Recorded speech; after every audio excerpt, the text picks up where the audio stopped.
चलिए जी, आइए जी हम स्टार्ट करते हैं। चैप्टर नंबर 3 को हमने रिवाइज करना है।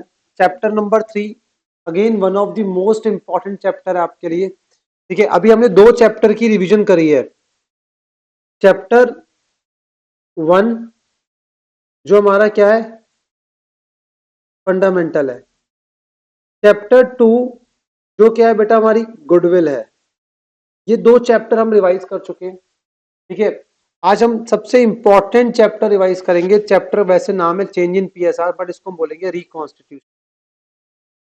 व्हाट इज रिकॉन्स्टिट्यूशन वो भी हम समझते हैं। ठीक है, कि पूरी पार्टनरशिप का एक बेस बनाएगा बहुत अच्छा आपका। पार्टनरशिप को हम तीन पार्ट में डिवाइड करते हैं, फंडामेंटल, रिकॉन्स्टिट्यूशन एंड डिसोल्यूशन। तीनों के कॉन्सेप्ट अलग है। आज हम एक बहुत अच्छे कॉन्सेप्ट डेवलप करेंगे पूरी पार्टनरशिप के, जो आपका change in PSR, admission, retirement, death सब में आपको हेल्प करेगा बेटा।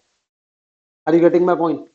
ठीक है, तो आज क्लास के हमने ये पूरा ये वर्कआउट करना है। चलिए जी, सबसे पहले अगर हम बात करें यहाँ पे चेंज इन पीएसआर की। ठीक है, चेंज इन पीएसआर होता क्या है अभी हम समझते हैं, पर उससे पहले हम समझेंगे क्या रिकॉन्स्टिट्यूशन ऑफ पार्टनरशिप क्या होता है। रिकॉन्स्टिट्यूशन, अगर हम बात करें कॉन्स्टिट्यूशन मतलब क्या होता है, पार्टनरशिप डीड। मतलब क्या होता है, पार्टनरशिप डीड। जब पार्टनरशिप डीड में कोई चेंज आता है, क्या आता है, कोई चेंज आता है। ठीक है, एनी चेंज इन पार्टनरशिप, ठीक है, डीड है ये, partnership deed, due to change in PSR, admission, retirement, death. ठीक है, अब इसको समराइज करें। Due to change in PSR, admission, retirement या डेथ, ये तो आपने पढ़ा हुआ है। ठीक है, इन सबको हम बोलते हैं क्या, दैट इज कॉल्ड रिकॉन्स्टिट्यूशन। अब इसमें होता क्या है, पुरानी पार्टनरशिप कैंसिल होके न्यू पार्टनरशिप स्टार्ट होती है। पुरानी डेट कैंसिल हो गई, न्यू डेट स्टार्ट होगी, partnership comes to an end नहीं हुई, पार्टनरशिप खत्म नहीं हुई, बस रिलेशनशिप चेंज हो गया। इसको अगर मैं शॉर्ट में बोलूंगा तो मैं इसको ऐसे भी डिफाइन कर सकता हूं। तो रिकॉन्स्टिट्यूट का मतलब क्या हो गया, चेंज इन रिलेशनशिप। क्या बोल सकते हैं मेरे बच्चे, चेंज इन रिलेशनशिप। जो पार्टनर्स के बीच में रिलेशनशिप है वो चेंज हो रहा है, दैट इज कॉल्ड आपका रिकॉन्स्टिट्यूशन। कोई दिक्कत नहीं जी। चलिए जी, अब हम आगे देखते हैं। अब इस चैप्टर के अंदर जो हमारा चेंज इन पीएसआर है, फर्स्ट टॉपिक है इसके अंदर। इस चैप्टर के अंदर हमने क्या करना है, इस चैप्टर के अंदर हमने बहुत सारी बातें सीखनी है। कैलकुलेशन ऑफ गेन और sacrifice, treatment of goodwill, treatment of general reserve, ठीक है, treatment of advertisement suspense, deferred revenue expenditure. WCR को तो हम बहुत अच्छे से वर्कआउट करेंगे और बहुत अच्छे से मैं इसको हेल्प करूंगा पूरी पार्टनरशिप के लिए। उसके बाद IFR, ठीक है, उसके बाद रिवैल्यूएशन। अगर आप पूरे चैप्टर को अच्छे समझोगे तो आज का सबसे इंपॉर्टेंट टॉपिक जो रहेगा हमारा रिवैल्यूएशन रहेगा। रिवैल्यूएशन में सबसे ज्यादा आपको लर्निंग मिलेगी आज क्लास। ठीक है, मैं सारे रिवैल्यूएशन के पूरी पार्टनरशिप में जो रिवैल्यूएशन के डिफरेंट डिफरेंट पॉइंट्स है सारे मैंने इकट्ठे करे और आपको मैंने बच्चे से वर्कआउट करवाना है। आज के बाद आपको रिवैल्यूएशन में प्रॉब्लम नहीं आएगी जब सारे पॉइंट्स कर लोगे। 33 पॉइंट्स है जो मैं लेकर आया हूँ रिवैल्यूएशन के, जो उसकी एडजस्टमेंट्स है। तो आप चाहे एडमिशन में जाओ, रिटायरमेंट में जाओ, डेथ में जाओ, जहां मर्जी जाओ, यही पॉइंट रिपीट हो रहे होंगे। कोई दिक्कत? ठीक है जी। चलिए जी, अब स्टार्टिंग विद हम बात कर रहे हैं किसकी, ट्रीटमेंट ऑफ जर्नल रिजर्व। ठीक है, उसके बाद हमने बात करी कंटीजेंसी रिजर्व या फिर प्रॉफिट एंड लॉस का क्रेडिट बैलेंस। जर्नल रिजर्व को कभी कभी हम क्या बोलते हैं, कंटीजेंसी रिजर्व भी बोलते हैं। क्या बोलते हैं मेरे बच्चे, वहां पर आ गया आपके पास कंटीजेंसी रिजर्व, आप डर गए क्या लिखा है भाई, हमने तो आज तक क्या पढ़ा, जनरल रिजर्व पढ़ा था। तो इसका दूसरा नाम क्या है, कंटीजेंसी रिजर्व, और साथ में कभी कभी हम क्या बोलते हैं इसको, प्रॉफिट एंड लॉस का क्रेडिट बैलेंस। ठीक है, तो ये चीज हो गई आपकी। अगर क्वेश्चन साइलेंट है, जो 99% टाइम होता है आपका क्वेश्चन साइलेंट, तो हमेशा क्या करते हैं इसको हम डिस्ट्रीब्यूट करते हैं। क्या करते हैं इसको हम डिस्ट्रीब्यूट। एंड आप जर्नल रिजर्व को डिस्ट्रीब्यूट करने में बहुत कंफर्टेबल, बिकॉज आपने शुरू से लेके आज तक जर्नल रिजर्व को डिस्ट्रीब्यूट ही करा है। बट फंडामेंटल वाला जो जर्नल रिजर्व होता है वो डिस्ट्रीब्यूट नहीं होता, वो कहाँ जाता है, बैलेंस शीट में। अब रिकॉन्स्टिट्यूशन के बाद जब भी आपका जर्नल रिजर्व आएगा टिल डिसोल्यूशन, वो हमेशा पार्टनर्स कैपिटल अकाउंट में क्या होगा, डिस्ट्रीब्यूट। तो इंक्लूडिंग मैं बोलूंगा रिकॉन्स्टिट्यूशन प्लस साथ में dissolution. Dissolution is not a part of reconstitution, वो सेपरेट आइटम है। मतलब ऐसा बोल सकते हैं पीएसआर के टाइम पर भी एडमिशन, रिटायरमेंट, डेथ, और प्लस साथ में इन्होंने क्या बोला आपको, डिसोल्यूशन। क्या हो गया, डिसोल्यूशन। ऑल वेल, ठीक है। उसके बाद general reserve account debit to old partners capital account, और ऑब्वियस सी बात है कौन सा रेशो होगा ये आपका, ओल्ड रेशो। एक चीज यहाँ पे आप अलग से लिख लो, वो क्या, दैट इज ये आपका डिसोल्यूशन में भी सेम ट्रीटमेंट है। हमें हर चीज की ट्रीटमेंट डिसोल्यूशन में भी देखनी पड़ेगी, डिसोल्यूशन में क्या ट्रीटमेंट है, सेम है, ठीक है। अब उसके बाद अगर पार्टनरशिप में लिखा हुआ है ये चीज कि पार्टनर्स ने डिसाइड करा डिजर्व डिस्ट्रीब्यूट नहीं होगा, ये डिसीजन मेकिंग वो कब करेंगे, सिर्फ फ्री कॉन्स्टिट्यूशन के टाइम पर। डिसोल्यूशन में तो ऐसी बात कर सकते नहीं है, बिजनेस बंद हो रहा है वो तो, वहां तो डिस्ट्रीब्यूट करना ही पड़ेगा। But normal admission, retirement, death के टाइम पे वो डिसाइड कर सकते हैं कि हमें इमीडिएटली अभी हमें डिस्ट्रीब्यूट नहीं करना रिजर्व, तो हमने कहा बोला कोई दिक्कत नहीं है, डिस्ट्रीब्यूट मत करो, ठीक है। तो इस सिनेरियो के अंदर हम क्या करते हैं, हम एडजस्टमेंट एंट्री पास करते हैं। क्या करते हैं हम, एडजस्टमेंट एंट्री। तो एडजस्टमेंट एंट्री क्या होती है आपकी, गेनिंग टू सेक्रीफाइस। क्या होती है मेरे बच्चे, गेनिंग टू सेक्रीफाइसिंग। अब गेनिंग टू सेक्रीफाइसिंग क्यों होती है, उसके लिए थोड़ा हमें पीछे चलना पड़ेगा वापस। आपको पता है जब हम ये चैप्टर स्टार्ट करते हैं, चैप्टर के अंदर फर्स्ट जो बेसिक सा टॉपिक होता है वो हम क्या निकालते हैं, गेन और सेक्रीफाइस। क्या निकालते हैं मेरे बच्चे, गेन और सेक्रीफाइस। गेन और सेक्रीफाइस इक्वल टू क्या होता है, ओल्ड रेशो, याद है ये चीज, माइनस न्यू रेशो या न्यू शेयर, कुछ भी बोलो अभी आप। ए बी सी तीन पार्टनर्स हैं, इनका ओल्ड रेशो है 5/10, 3/10 और कितना है मेरे बच्चे, 2/10। ये आप भी लिख सकते हैं सारे बच्चे, ये खाली बैठना नहीं, आराम से माइनस माइनस माइनस तुम अपने रजिस्टर में लिख लो, ये नोट्स आपको मिल जाएंगे आपके सेंटर पर, ठीक है। 3/10, 2/10, ठीक है। अब ये हो गया आपका 5/10, क्या हो गया मेरे बच्चे, 5/10। ए का पहले शेयर कितना था, 5, अब शेयर कितना हो गया, 3। ए को लॉस कितना हो गया आपका, 2/10, तो सेक्रीफाइस है। ये 3/10, ये 2/10, इसका लॉस कितना हो गया, 1/10, क्या हो गया ये आपका, ये भी सेक्रीफाइस। ये दोनों सेक्रीफाइस कर रहे हैं, ए और बी सेक्रीफाइस कर रहे हैं। इसका पहले शेयर 2 था, अब शेयर कितना हो गया, 5। इसका क्या हो रहा है, गेन हो रहा है। क्या हो रहा है मेरे बच्चे, इसका गेन हो रहा है। कोई दिक्कत किसी बच्चे को, पक्का जी। कुछ पार्टनर सेक्रीफाइस करते हैं, कुछ पार्टनर गेन करते हैं, पर sum of sacrifice is equal to sum of gain. क्या बोलते हैं हम यहाँ पे क्या बोलते हैं हम, sum of sacrifice should be equal to sum of gain. ये बात समझ आ रही है सारे बच्चों को, तो इसको हम बोलते हैं क्या, दैट इज गेनिंग और sacrificing, old ratio minus old share minus new ratio, कुछ भी। कोई दिक्कत, ये बात आपको समझ आ रही है यहाँ तक। Sum of sacrifice is equal to sum of gain, all well.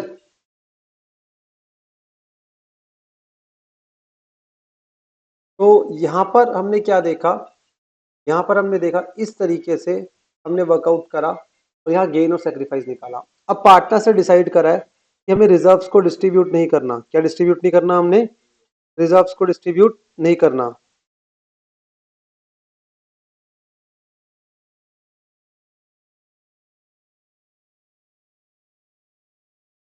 हाँ जी बेटा, तो अभी मैंने आपको क्या दिखाया कि किस तरीके से हम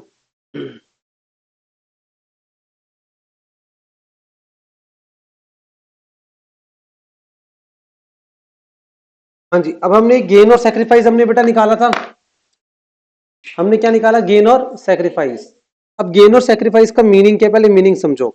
मीनिंग ये है कि सी जो पार्टनर है, सी एज अ पार्टनर, उसको क्या हो रहा है, बेनिफिट हो रहा है। मतलब सी ए जो है अपना 2 शेयर दे रहा है, किसको, सी को। बी जो है अपना 1 शेयर दे रहा है, किसको, सी को। पर एक बात बताओ, ए ने क्यों दिए अपने 2 शेयर, बी ने क्यों दिया अपना 1 शेयर, किसको, सी को। ऐसा क्यों हो रहा है, ठीक है। क्या ए और बी इतने अच्छे इंसान हैं कि अपना प्रॉफिट का शेयर किसको दे दिया, उठा के सी को दे दिया, तो होगा नहीं। कोई भी दुनिया में इतना अच्छा इंसान होता नहीं है। तो यहाँ पे बेसिकली जब भी पार्टनर्स आपस में प्रॉफिट शेयरिंग रेशियो चेंज करते हैं, क्या करते हैं, प्रॉफिट शेयरिंग रेशियो क्या करते हैं, चेंज करते हैं। तो चेंज करते वक्त उनको एक बात का ध्यान रखना होता है, दैट इज कि जो भी पर्सन गेन कर रहा है उसको कुछ पे करना पड़ेगा, किसको, दैट इज जो पर्सन क्या कर रहा है, सेक्रीफाइस कर रहा है। क्या कर रहा है, जो सेक्रीफाइस कर रहा है। एक गेन करता है और एक क्या करता है, सेक्रीफाइस करता है। बात समझ आई। तो अगर हम बात करें चेंज इन पीएसआर की, तो चेंज इन पीएसआर में क्या होता है, चेंज इन पीएसआर में जो 2 पार्टनर्स हैं, क्या मेरे बच्चे, दो पार्टनर्स हैं या 3 पार्टनर्स हैं, वो क्या करते हैं, अपने प्रॉफिट शेयरिंग रेशियो को चेंज करते हैं। क्या करते हैं वो, चेंज। तो उस चेंज के अंदर कोई सैक्रिफाइस करता है, कोई क्या करता है, गेन करता है। आई बात समझ? जो सैक्रिफाइस कर रहा है उसको पैसा मिलेगा, किससे मिलेगा, जो क्या कर रहा है, गेन कर रहा है। यहाँ पे गेनिंग पार्टनर कौन है हमारा, सी। ही विल पे टू किसको, ए एंड बी को। बात समझ आ रही है? बट यहाँ पे एक बात जो ध्यान रखनी है, जब ये पेमेंट होगी, ये पेमेंट का अमाउंट क्या होगा, उस अमाउंट के लिए हमें हेल्प लेनी पड़ती है गुडविल की। किसकी हेल्प लेनी पड़ती है, गुडविल की। बिजनेस की गुडविल कितनी है उस पर डिपेंड करता है, उस पर डिपेंड करता है कि कितना कंपनसेशन पे होगा, क्या कितना कंपनसेशन पे होगा। ठीक है, अब उसके लिए इन्होंने सबसे पहले क्या बोला कि अगर गुडविल पहले से बैलेंस शीट में एग्जिस्ट कर रही है कोई आपकी, जिसको हम ओल्ड गुडविल बोलते हैं, यहाँ पे क्या बोलते हैं मेरे बच्चे, ओल्ड गुडविल। तो यहाँ पे ये बोल रहे हैं इमीडिएटली क्या करो, इसको राइट ऑफ, क्या करो, इमीडिएटली इसको राइट ऑफ करो। ओल्ड गुडविल क्या होती है, इमीडिएटली राइट ऑफ करते हैं। और किस रेशो में करते हैं, और किसको करते हैं, ओल्ड रेशो में करते हैं, और ओल्ड पार्टनर्स को करते हैं। किसको करते हैं मेरे बच्चे, old partners. Old partners old ratio, old partners old ratio, कोई दिक्कत? On the other hand, on the other hand इन्होंने क्या बोला आपको, ठीक है, नेक्स्ट लेवल पे ये बोल रहे हैं आपको वैल्यूड गुडविल। अगर कोई भी गुडविल आपने वैल्यूड करी, क्या करी मेरे बच्चे, आपने वैल्यूड करी, तो सिनेरियो के अंदर, ठीक है, वो जो गुडविल है उसके लिए हम एडजस्टमेंट एंट्री पास करते हैं। ये एडजस्टमेंट एंट्री क्या है, ये एडजस्टमेंट एंट्री इसकी वजह से आई है, जो गेन और सेक्रीफाइस। तो क्या है मेरे बच्चे, गेन और सेक्रीफाइस। कोई दिक्कत? अब यहाँ पे गेन कौन कर रहा है, सी कर रहा है। ये गेन नहीं कर रहा है, ये परचेज कर रहा है। क्या कर रहा है, ये परचेज। और ये सेक्रीफाइस नहीं कर रहे, क्या कर रहे हैं, सेल। पर परचेज सेल में कौन किसको कितना अमाउंट पे करेगा, उससे हम किसकी हेल्प लेते हैं, गुडविल की। किसकी हेल्प लेते हैं, मैं एग्जांपल ले रहा हूँ, जो हमारी गुडविल है बिजनेस की, वो गुडविल 2 लाख रुपए की। देखिए मेरे बच्चे, 2 लाख की। और सी का गेन कितना हुआ, सी का गेन कितना हुआ, अभी आपने निकालता ऊपर। सी का गेन हुआ 3/10। कितना हुआ मेरे बच्चे, 3/10 गेन हुआ। तो यहाँ पे 2 लाख का 3/10 कितना होता है मेरे बच्चों, दैट इज 60,000। तो सी को पे करना पड़ेगा 60,000। किसको पे करना पड़ेगा, ए और बी को। ठीक है, 2 लाख का यहाँ पे क्या हो गया मेरे बच्चे, 2/10 40,000। 2 लाख का 1/10 कितना हो गया, 20,000। आई बात समझ? तो सी से लेकर किसको देंगे, ए और बी को। सी से क्यों ले रहे हैं, कि वो गेनिंग पार्टनर है। ए और बी कौन हो गए हमारे, sacrificing. That is called adjustment for goodwill, adjustment for goodwill. तो इस चैप्टर, बहुत छोटा सा चैप्टर है, समराइज कर सकते हैं, बट यहाँ पे आज मैं जो बहुत बड़ा लेवल पे लेके जाऊंगा, वो क्या लेके जाऊंगा, हमारी रिवैल्यूएशन। क्या लेके जाऊंगा, रिवैल्यूएशन। अभी इस चैप्टर के अंदर हमने क्या सीखा, हमने सीखा चेंज इन पीएसआर कैसे करते हैं, हमने इसे गुडविल की ट्रीटमेंट क्या होती है सिखाई मैंने आपको। ओल्ड गुडविल होगी तो क्या होगी मेरे बच्चे, राइट ऑफ। पर ये पूरी पार्टनरशिप में होगी, पूरी पार्टनरशिप में। बट एक बात जो ध्यान रखनी है, तो क्या ध्यान रखना है सर, क्या ध्यान रखना है, अगर यही डिसोल्यूशन आएगा, क्या आएगा मेरे बच्चे, डिसोल्यूशन आएगा। तो डिसोल्यूशन में जब गुडविल मिलेगी आपको बैलेंस शीट में, हो जाती है रियलाइजेशन अकाउंट में, आ जाती है वो रियलाइजेशन अकाउंट। ये लिख के रख लो, बाद में फिर दोबारा नहीं बताऊंगा मैं।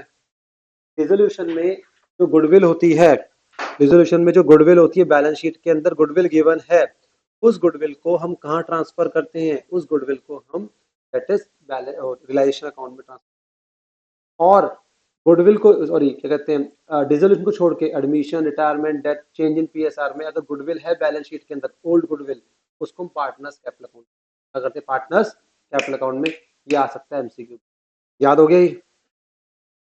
और डिसोल्यूशन के टाइम पे गुडविल वैल्यूड नहीं होती।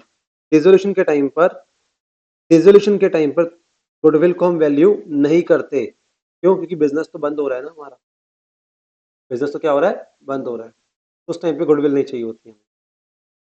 आइए जी, फिर मैंने अभी आपको थोड़ी देर पहले जर्नल रिजर्व के बारे में बताया था। थोड़ा सीक्वेंस हमारा चेंज हो गया था, गलती से कुछ नोट्स में प्रॉब्लम आ गई थी। पर जर्नल रिजर्व, ठीक है, जर्नल रिजर्व हमने क्या देखा था आपको, दैट इज हमें जर्नल रिजर्व को नॉर्मली डिस्ट्रीब्यूट करना है। नॉर्मली क्या है, डिस्ट्रीब्यूट करना है सब में, including including dissolution, including dissolution.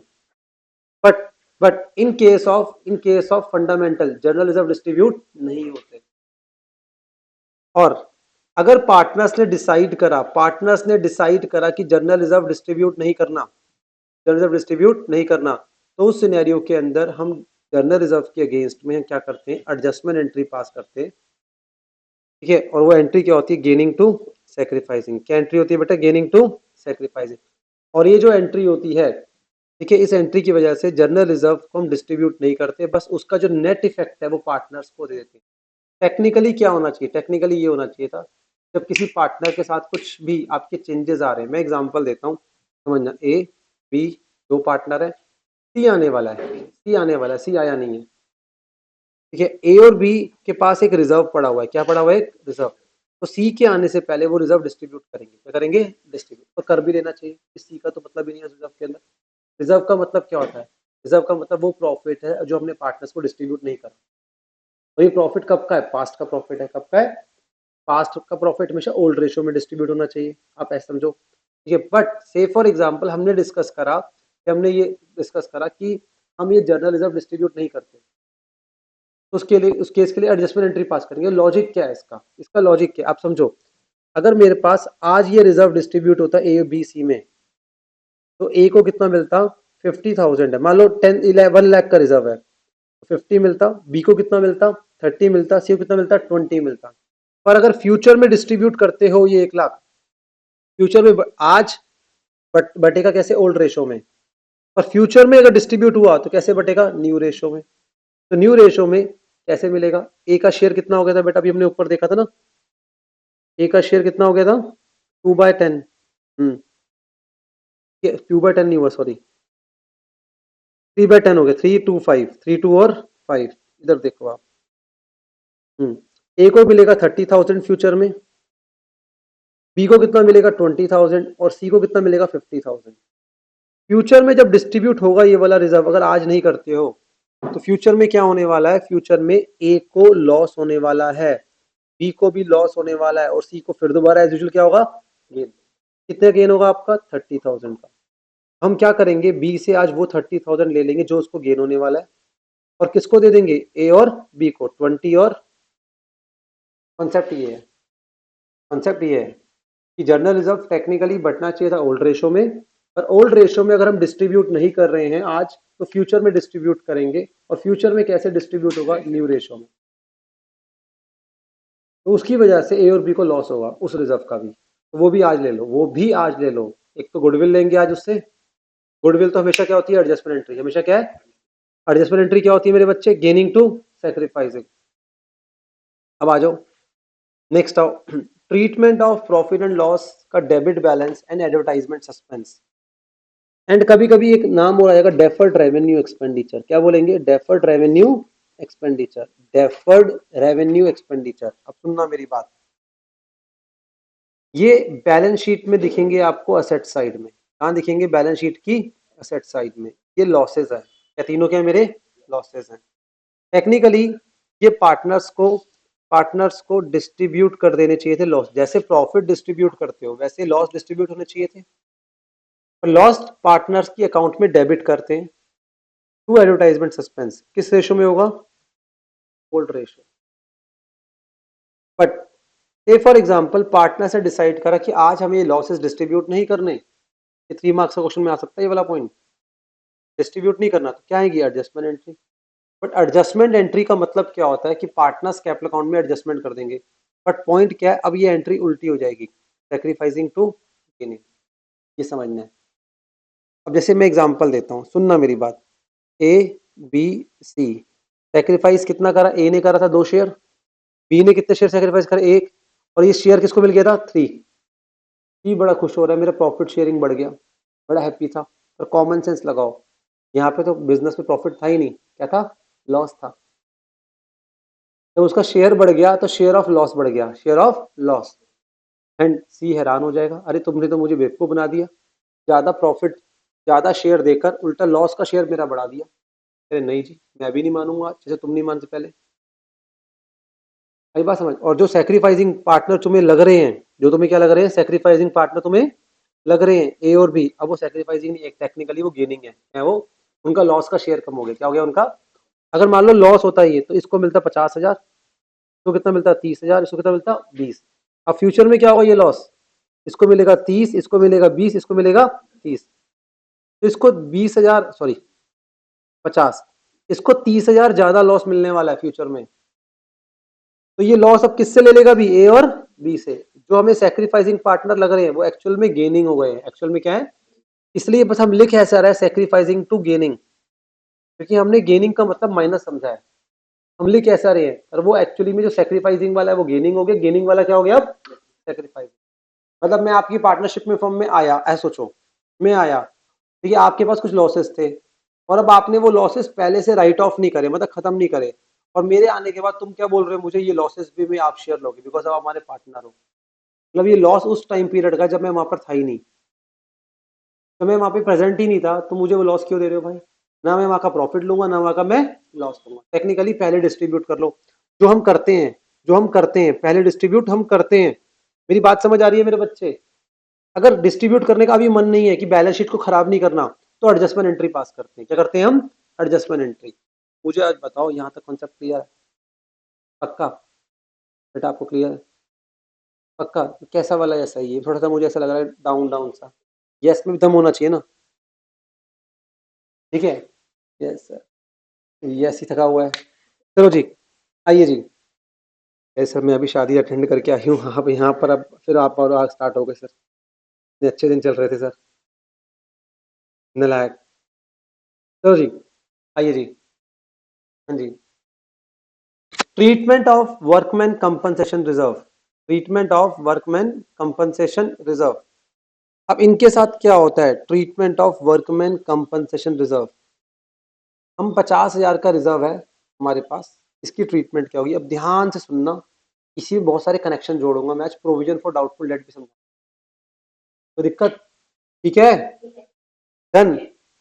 अब अब हमारे पास क्वेश्चन में कोई इंफॉर्मेशन नहीं है रिजर्व को लेकर, हम एज्यूम करते हैं there is no claim, there is no claim for workers, क्योंकि जो रिजर्व बना था वर्कर्स को कंपनसेट करने के लिए बना था, वर्कर को कंपनसेट करने के लिए बना था, but due to some reasons या जो भी है कोई क्लेम निकल के बाहर नहीं आया, रिजर्व का कोई यूज नहीं हुआ, यानी वो रिजर्व का कोई यूज, तो टेक्निकली ओल्ड पार्टनर्स को डिस्ट्रीब्यूट कर देना चाहिए चेंज करने से पहले। और किस रेशो में होगा, ओल्ड रेशो। जब मैं बोल रहा हूँ ओल्ड पार्टनर ना, तो हमेशा ओल्ड पार्टनर का मतलब क्या होता है, ओल्ड रेशो। कोई दिक्कत आई बात समझ।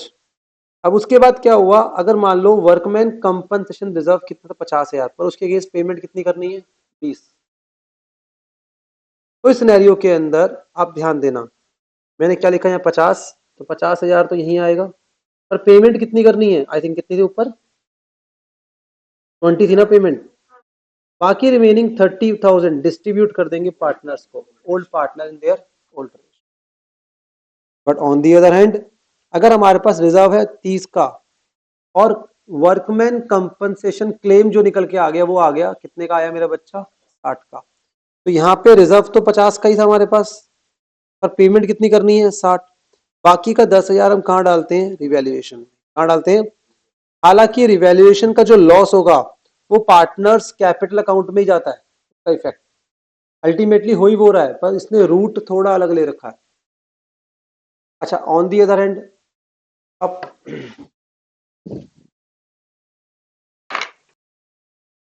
हाँ जी, अब लास्ट पॉइंट समझो, अगर वर्कमैन कंपनसेशन क्लेम 50,000 है, कितना है मेरे बच्चे, 50, पर वर्कमैन कंपनसेशन रिजर्व कितना हो गया, निल। आप समझना, यहाँ पे क्वेश्चन में रिजर्व है ही नहीं, बस क्लेम आ गया, क्या आ गया हमारा, क्लेम, ये पूरा का पूरा लॉस है, आ जाएगा रिवैल्यूएशन में, कितना, 50,000।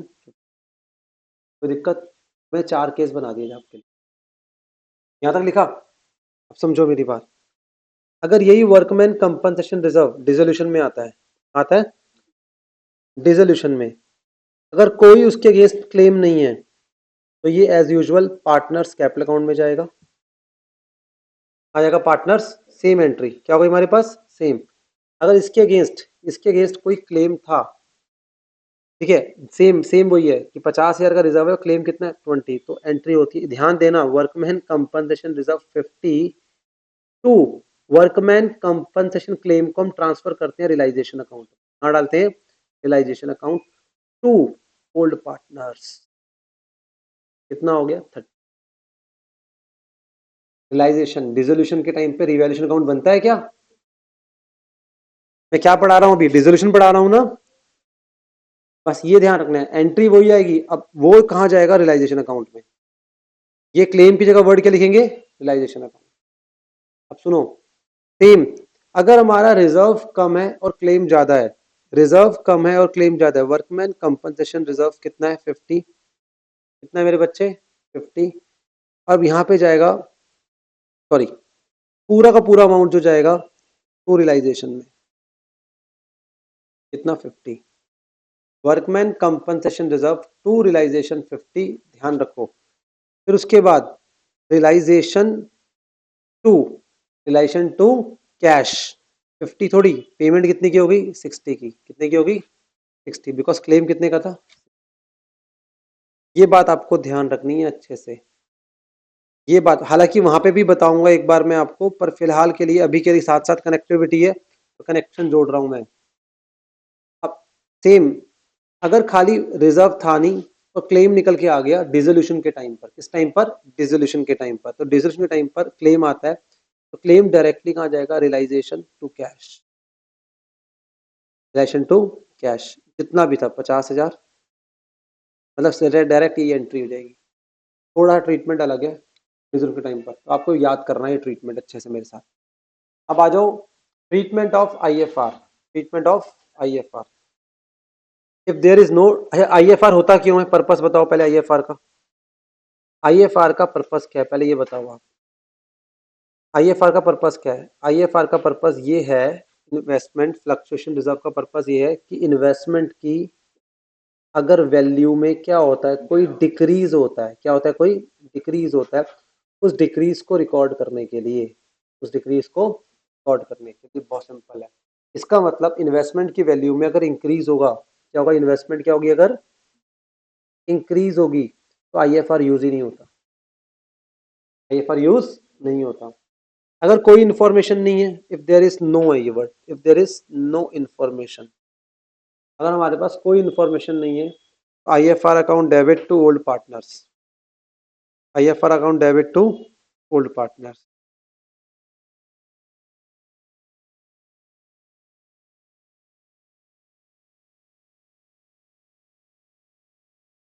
All well. On the other hand, on the other hand, अगर अगर आपके पास क्या गिवन है? Book value, sorry market value, market value है मान लो 1,20,000 और इन्वेस्टमेंट है हमारे पास 1,00,000 की, तो यहाँ पे मार्केट वैल्यू क्या हो गई? इंक्रीज हो गई। कितने से इंक्रीज हुई मेरे बच्चे? 20,000। तो जब भी इन्वेस्टमेंट की मार्केट वैल्यू इंक्रीज हो रही है तो एक नॉर्मल सा प्रॉफिट है। Investment account debit to revaluation, आपको पता ही है वाली बात। जब भी एसेट की वैल्यू बढ़ती है तो कहाँ जाता है वो? कहाँ जाता है वो? रिवैल्यूएशन में। अब उसके बाद, अब क्योंकि आईएफआर यूज नहीं हुआ, आईएफआर यूज नहीं हुआ तो पूरा का पूरा आईएफआर कहाँ जाएगा? पार्टनर्स कैपिटल, फुल रेशो में। और रिवैल्यूएशन, रिवैल्यूएशन के रूट से पार्टनर्स कैपिटल अकाउंट में आता है। अगर आप ये वाला पॉइंट अभी मिस करना चाहते हो वो भी मिस कर सकते हो। बस फिलहाल अभी ये रखो कि इन्वेस्टमेंट जाएगी रिवैल्यूएशन में, इन्वेस्टमेंट टू रिवैल्यूएशन, और आईएफआर डिस्ट्रीब्यूट होगा पार्टनर्स को। तो इसका मतलब एमसीक्यू आ गया और एमसीक्यू में दिखा रहा है वो इंक्रीज इन वैल्यू है, तो आईएफआर कितना यूज होगा? 0 यूज हुआ। और आईएफआर का ट्रीटमेंट क्या होगा? Transfer to capital account, transfer to capital account. But अगर मार्केट वैल्यू हो गई आपकी इन्वेस्टमेंट की कम, बुक वैल्यू है मान लो 1,00,000 और मार्केट वैल्यू कम हो गई, सर कितनी कम हुई? डिपेंड करता है। एक, decrease in market value is less than IFR. अब हमारा आईएफआर कितना है पहले ये देखते हैं। हम एज्यूम करते हैं जो हमारा आईएफआर है वो 30,000 है। आईएफआर कितना है? 30,000। आईएफआर कितना है? 30,000। डिक्रीज इन मार्केट वैल्यू जो है आपकी वो कितनी हुई? मान लो से फॉर एग्जांपल 10,000। कितनी हुई? 10,000। मार्केट वैल्यू 10,000 से कम हुई पर आईएफआर में अभी भी कितना पड़ा? 30। कोई दिक्कत नहीं है ना, आईएफआर 30 था, एसेट्स की वैल्यू कितनी डिक्रीज हुई? 10। बात समझ आई? बाकी रिमेनिंग किसको मिल जाएगा? पार्टनर्स को। कितना मिल जाएगा? 20। कोई दिक्कत? यहाँ पर आ जाओ। अब से फॉर एग्जांपल तो हमारा IFR है, IFR जो है हमारा वो है से फॉर एग्जांपल 30,000, वो 30 कही है। डिक्रीज, डिक्रीज जो है हमारा वो कितना हो गया 40,000 का, कितने का हो गया 40।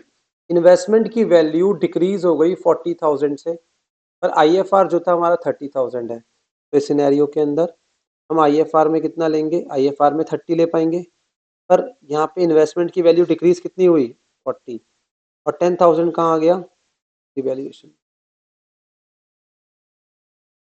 कहाँ गया, रिवैल्यूएशन।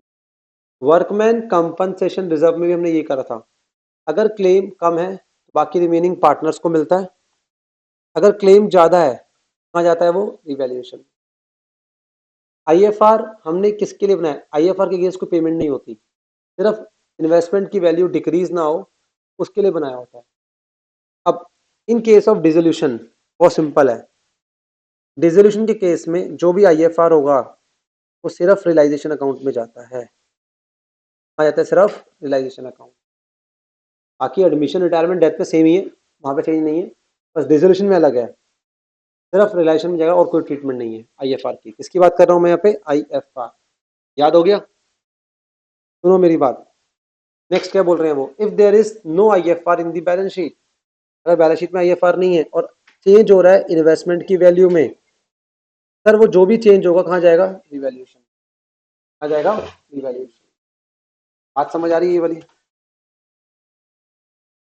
सुनो मेरी बात ध्यान से, सारे बच्चे सुनो ध्यान से। अगर हम बात करें WCR,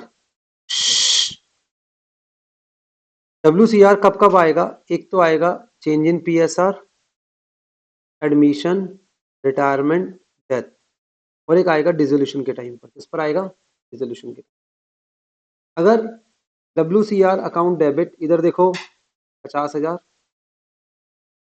ठीक है, टू टू क्या हो गया यहाँ पर आपका, that is workman compensation claim, workman compensation claim.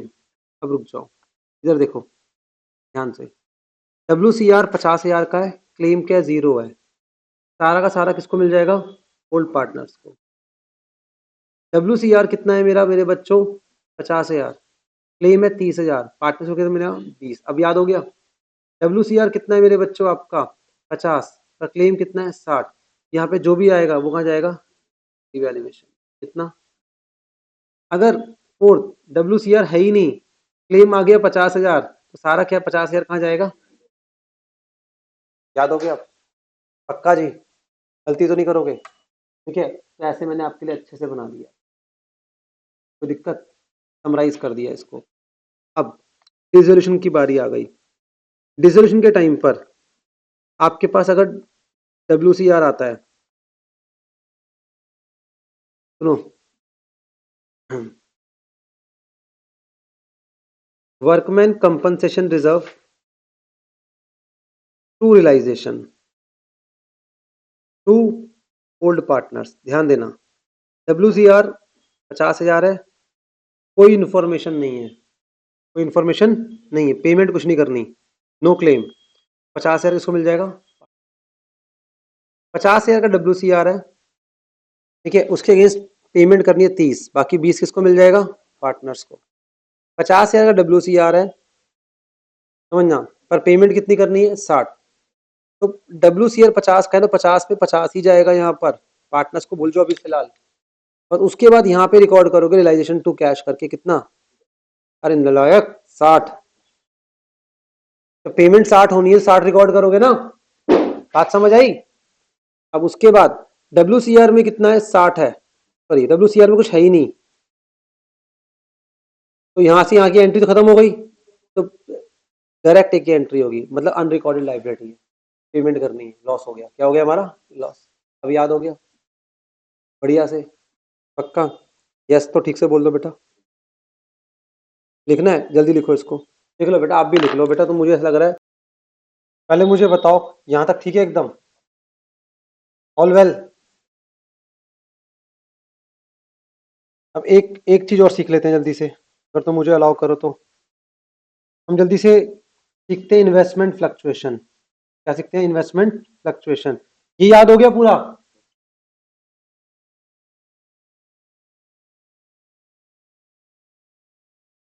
बेटा ये याद हो गया? मुझे कभी कभी लगता है मैं अकेला ही पढ़ रहा हूँ क्लास में। अगर मैं गलती से पूछ लूँ हाउस दी जोश, आंसर हाई सर। ये हाई रहेगा तुम्हारा। चलो कोई नहीं, आगे बढ़ते हैं हम। इन्वेस्टमेंट फ्लक्चुएशन रिजर्व, ठीक है, अमाउंट है 20,000 का। इसका पर्पस क्या होता है? लॉस इन इन्वेस्टमेंट को रिकवर करना। जो भी इन्वेस्टमेंट की वैल्यू में लॉस होता है उसको रिकवर करना। बहुत सिंपल से करते हैं इसको भी हम, ठीक है। अब यहाँ पे केस 1, केस 2, केस 3, केस 4, ठीक है। इन्वेस्टमेंट,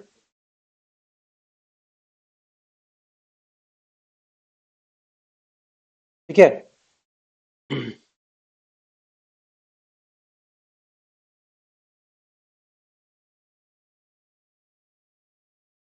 WCR, सॉरी, IFR, क्या आ गए मेरे बच्चे? IFR, investment fluctuation reserve. से for example we have investment fluctuation reserve, ठीक है।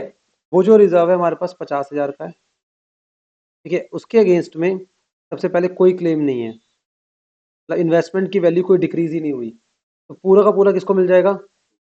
Hold partners. आ गया हमारे पास 50 का 50, 50,000 है, इन्वेस्टमेंट की वैल्यू डाउन हुई 30 हो गई, 30 से डाउन हो गई, 30 से डाउन हो गई, मैं ऐसे बोल रहा हूँ। कितना मिलेगा पार्टनर्स को? 20।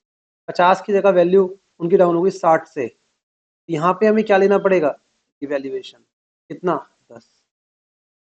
और अगर इंक्रीज इन इन्वेस्टमेंट है, मैं ऐसे बोल सकता हूँ, इंक्रीज इन इन्वेस्टमेंट है, इन्वेस्टमेंट की वैल्यू इंक्रीज हो रही है, तो अब यहाँ पे क्या होगा?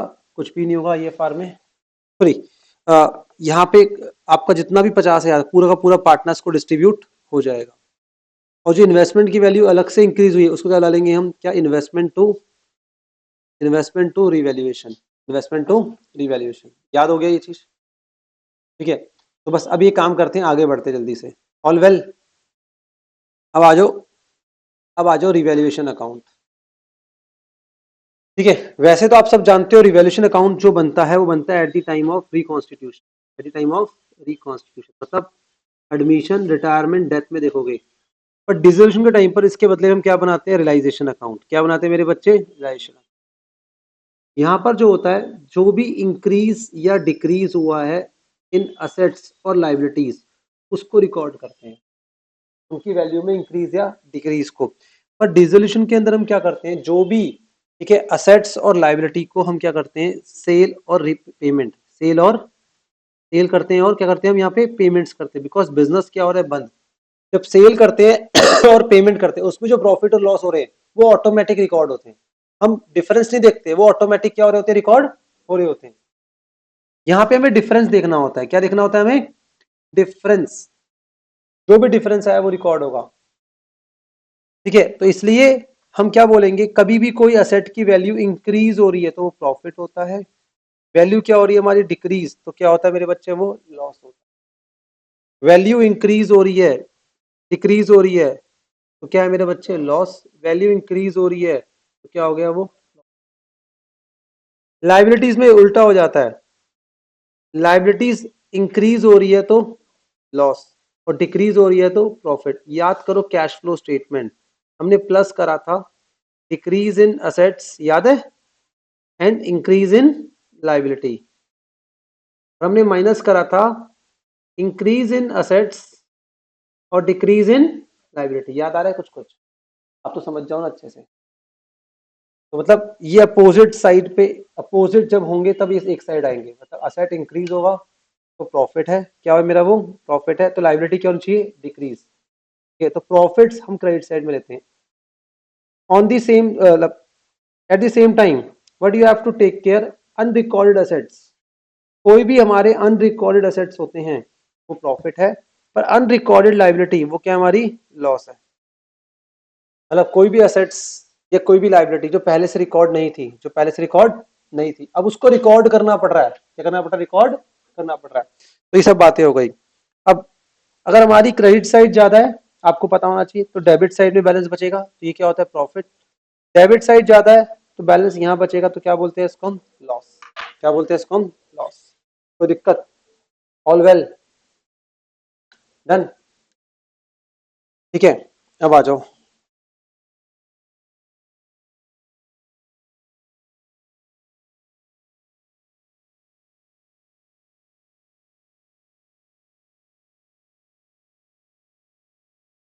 Machinery reduce by 20,000। Machinery reduce by 20,000 और बुक वैल्यू कितनी है उसकी? 30। अब देखो हम क्या करने वाले हैं यहाँ पे, बहुत सारी एडजस्टमेंट समझेंगे और मैं सबका कॉन्सेप्ट सिखाऊंगा अच्छे से। Starting with machinery point. Machinery reduced by, word क्या है? बाय 20,000। ऑलरेडी हमें लॉस गिवन है। क्या ऑलरेडी क्या गिवन है हमें? लॉस गिवन है। तो यहाँ पे जब मशीनरी को हम रिकॉर्ड करेंगे, हम रिकॉर्ड करेंगे रिवैल्यूएशन के अंदर डेबिट साइड में टू मशीन करके 20,000 से, टू मशीन करके 20,000 से। और एंट्री पूछोगे तो एंट्री होगी रिवैल्यूएशन टू मशीन। क्या एंट्री होगी? Revaluation to machine. ये बात समझ आ रही है आप सबको? कोई दिक्कत किसी बच्चे को? ठीक है। ऑन दी अदर हैंड लिखा हुआ है machinery reduce to, machinery reduce to 20,000। Reduce to, reduce to कितनी रिड्यूस टू हो गई? 20,000। रिड्यूस होकर वो 20 हो गई, तो इसका मतलब क्या हो गया? लॉस कितना हुआ उसके अंदर? डिफरेंस लेंगे। क्या लेंगे यहाँ पे मेरे बच्चे? डिफरेंस। डिफरेंस कितना आएगा आपका? 10,000।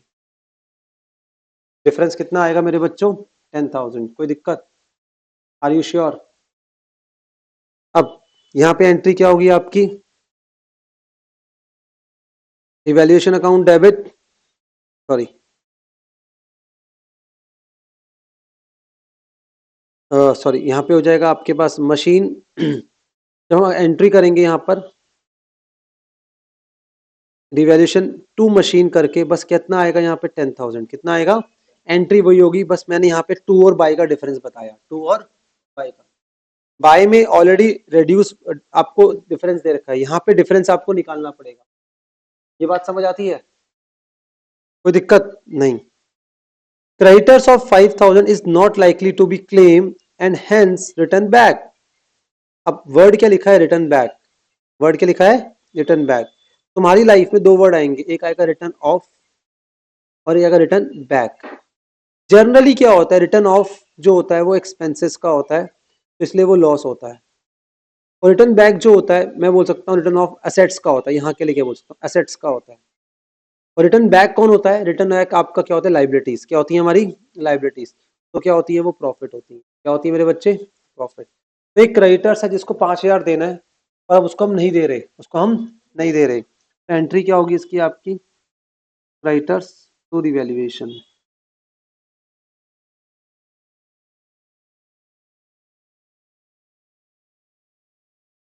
Creditors to revaluation.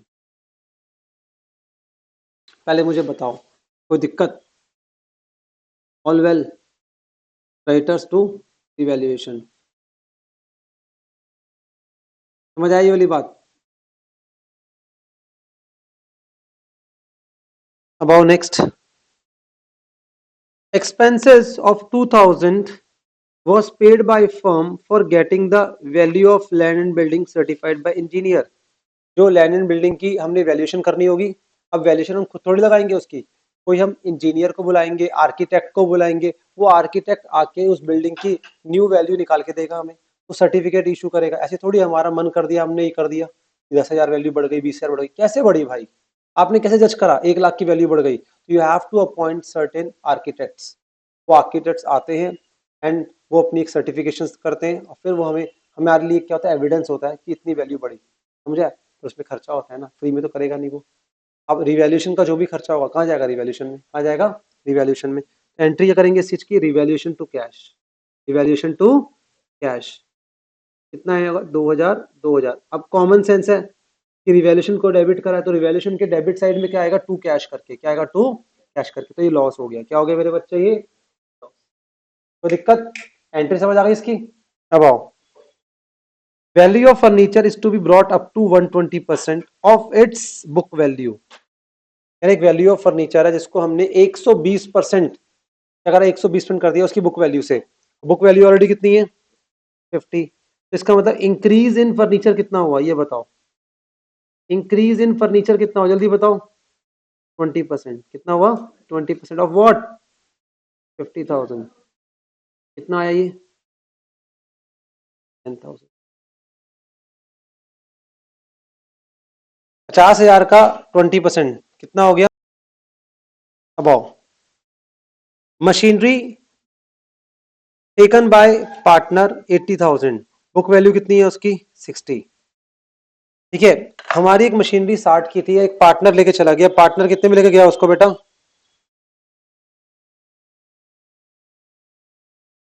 कितने में ले गया? 80 में। तो एंट्री क्या होगी इसकी पहले ये बताओ आप, जल्दी से बताओ, अगर आपको लगता है ना आप कर सकते हो तो एंट्री बताओ चलो उसकी। नहीं बेटा, सुनो मेरी बात आप ध्यान से, फर्स्ट एंट्री होगी क्या इसकी? फर्स्ट एंट्री होगी मशीनरी टू रिवैल्यूएशन, राइट? आपने बोला 20, यहां तक ठीक है, मशीनरी टू रिवैल्यूएशन, हाँ सही बात है, ये प्रॉफिट है, ये क्रेडिट साइड में आएगा, बट उसके ये मशीन कौन लेके चला गया? पार्टनर। सेकंड एंट्री की पार्टनर्स कैपिटल टू, और अमाउंट कितना आएगा 80, 80। दो एंट्री होंगी इसकी, क्या होंगी इसकी मेरे बच्चे? दो एंट्री। बहुत अच्छे पॉइंट्स डिस्कस, कोई दिक्कत? चलो भाई, हो गए यहां तक? नेक्स्ट आ जाओ, stock is under value by 10%। Stock is under valued, जो हमारा स्टॉक है वो अंडर वैल्यू है, कितने से? 10% से, और स्टॉक की वैल्यू कितनी है? 18,000। अंडर वैल्यूएशन ध्यान रखना हमेशा प्रॉफिट होता है, ओवर वैल्यूएशन क्या होगा हमारा? लॉस होगा। क्वेश्चन में क्या बोला हुआ है कि जो हमारा स्टॉक है 10% से अंडर वैल्यू है, या 10% से क्या है? अंडर वैल्यू है, तो इसका मतलब 10% ऑलरेडी कम दिखा रखा है, तो इसकी करेक्ट वैल्यू क्या होगी? करेक्ट वैल्यू क्या होगी पता है आपको? 18,000 डिवाइडेड बाय 90% मल्टीप्लाइड बाय 100%। 10% कम थी, 10% क्या थी? कम थी, तो करेक्ट वैल्यू निकल के आई 20,000, और इसका मतलब जो डिफरेंस आया वो डिफरेंस कितना आया उसका? उसकी करेक्ट वैल्यू 20 है, हमने कितनी दिखा रखी है? 18, तो ये प्रॉफिट कितने का हो गया? 2 का। तो stock to revaluation, stock to revaluation, ये बहुत अच्छा पॉइंट है, ध्यान रख के चलना, कोई दिक्कत? अच्छा नीचे क्या लिखा हुआ है? Stock is over valued bye 10% and book value of stock is 22,000। Over valued है, ओवर वैल्यूड मतलब ज्यादा वैल्यू दिखा रखी है, तो वैल्यू क्या करनी है? कम करनी है इसकी, तो स्टॉक की वैल्यू हमने कम करनी है, तो यहाँ पे इन्होंने क्या बोला आपको? ठीक है, अब इसकी करेक्ट वैल्यू क्या होगी पहले ये बताओ? करेक्ट वैल्यू होगी 22,000 divided by 900, sorry divide by 110 divide by multiplied by 100। Over value है ना, तो वैल्यू ज्यादा दिखा रखी है, तो इसलिए डिवाइड में क्या करेंगे? 110। तो करेक्ट वैल्यू को हमने 100 माना सपोज, और ओवर वैल्यू कितनी है 10, तो इसका मतलब ये स्टॉक की जो वैल्यू दे रखी है वो 110% है। कितनी मेरे? 110% है। कितना आ गया बेटा, कोई बच्चा बताएगा? और करेक्ट वैल्यू 20,000, और डिफरेंस एज यूजुअल क्या आएगा आपका? लॉस कितने का हो गया हमारा? करेक्ट वैल्यू कितनी आई? 20। ठीक है, तो लॉस कितने का हो गया हमारा? 2,000। लॉस कितने का हुआ? तो एंट्री क्या होगी? Revaluation to stock, revaluation to stock. ये दोनों पॉइंट्स क्लियर हैं आपको अच्छे से? पहले ये बताओ। हाँ जी बेटा, पॉइंट क्लियर है ये? पक्का? घर जाके प्रैक्टिस करोगे इसको एक बार फिर? ठीक है, नेक्स्ट आ जाओ, इतना प्यारा पॉइंट है ये, आओ जी हम देखते हैं।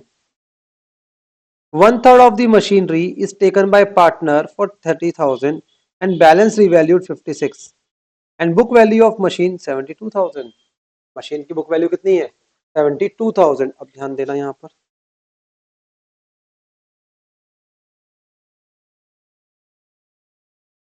मशीन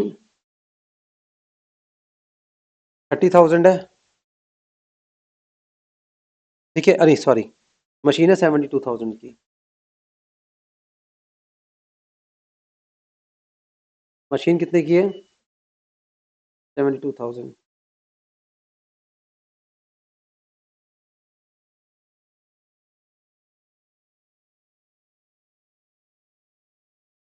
1/3, 72,000 का 1/3 कितना होता है? 4,000। 2/3, 72 माइनस 24 कितना आ गया बेटा, जल्दी बता, कितना आया? ये 48 नहीं आया, ये होगी इनकी बुक वैल्यूज, माइनस एक पार्टनर मशीनरी ले गया, कितने में ले गया? 30 में। यहाँ पे हमारा रिवैल्यूएशन प्रॉफिट कितना हुआ? 6,000।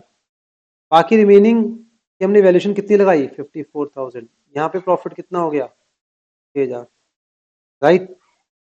56 है, सॉरी, 6। तो प्रॉफिट कितना हो गया? 8,000। तो टोटल प्रॉफिट कितना हुआ आपका? 14,000।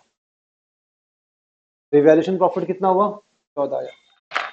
पर अब बहुत केयरफुली ध्यान रखना ये चीज, क्या कि इसकी जर्नल एंट्री क्या होगी। पहले आप ये लिखो, फिर जर्नल बताता हूँ इसका मैं। ध्यान से, ध्यान सुनो। अगर इसकी जर्नल एंट्री की बात करें, मशीन टू रिवैल्यूएशन कितना हुआ? 14,000।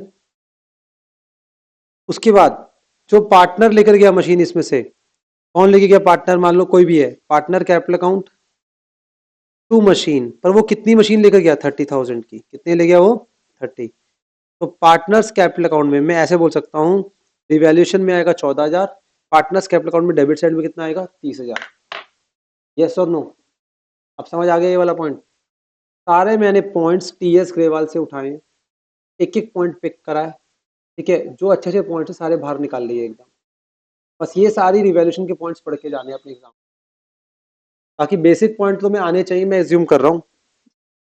अब तुम बताओ बेटा मुझे, एक्सपेंस ऑन रिवैल्यूएशन इसकी क्या एंट्री होगी? एक्सपेंस ऑन रिवैल्यूएशन की क्या एंट्री होगी? जल्दी बताओ, जल्दी बताओ। एक्सपेंस ऑन रिवैल्यूएशन क्या एंट्री पास होगी हमारी? Revaluation to partners capital account. नलायक, दोनों में आएगा 5-5 हजार, रिवैल्यूएशन में डेबिट साइड में, पार्टनर्स कैपिटल अकाउंट के क्रेडिट साइड में। चलो बढ़े आगे। Out of the insurance premium paid which was debited in the profit and loss 5,000 is to be carry forward to next year। जो हमने इंश्योरेंस प्रीमियम पे करा है, कितना पे करा है? 5,000। इस 5,000 में से, ठीक है, जो कैरी फॉरवर्ड करना है हमने नेक्स्ट ईयर में, कहाँ करना है हमने? नेक्स्ट ईयर में। वो कितना करना है मेरे बच्चे आपका? 5, सॉरी, जो इंश्योरेंस प्रीमियम पे करा था उसमें से 5,000 कैरी फॉरवर्ड करना है। इसका मतलब ये हो गया अनरिकॉर्डेड एसेट। क्या हो गया? Unrecorded. All well?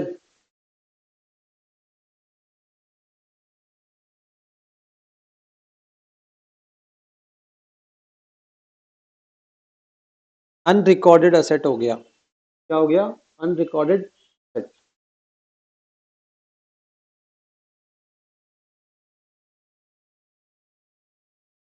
All well? Unrecorded asset के लिए हम क्या एंट्री पास करेंगे यहाँ पर? अनरिकॉर्डेड एसेट्स के लिए क्या एंट्री पास करेंगे? प्रीपेड, कहीं recorded asset, prepaid, prepaid insurance, ये तुम्हारी गलती होती है वहाँ पे।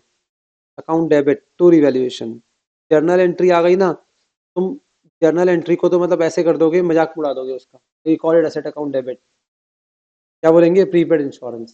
क्या बोलेंगे हम? Prepaid insurance. कुछ बहुत महान बच्चे होते हैं, अनरिकॉर्डेड एसेट अकाउंट डेबिट। अरे मेरा बच्चे, ये कौन सा अकाउंट होता है अनरिकॉर्डेड एसेट अकाउंट डेबिट?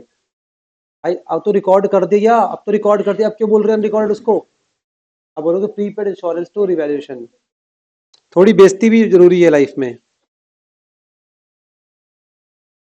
अब ये भी क्या हुआ? Bill for 5,000 for electricity was not accounted, क्या एंट्री करेंगे इसकी? अब ये क्या है? ये क्या है? लाइबिलिटी। क्या है मेरे बच्चे? लाइबिलिटी। क्या एंट्री पास करूं, जल्दी बताओ।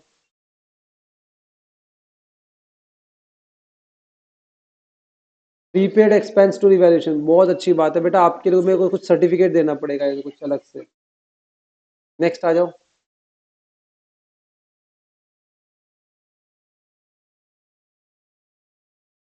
हाँ जी, यहाँ पे एंट्री क्या होगी आपकी, क्या एंट्री होगी,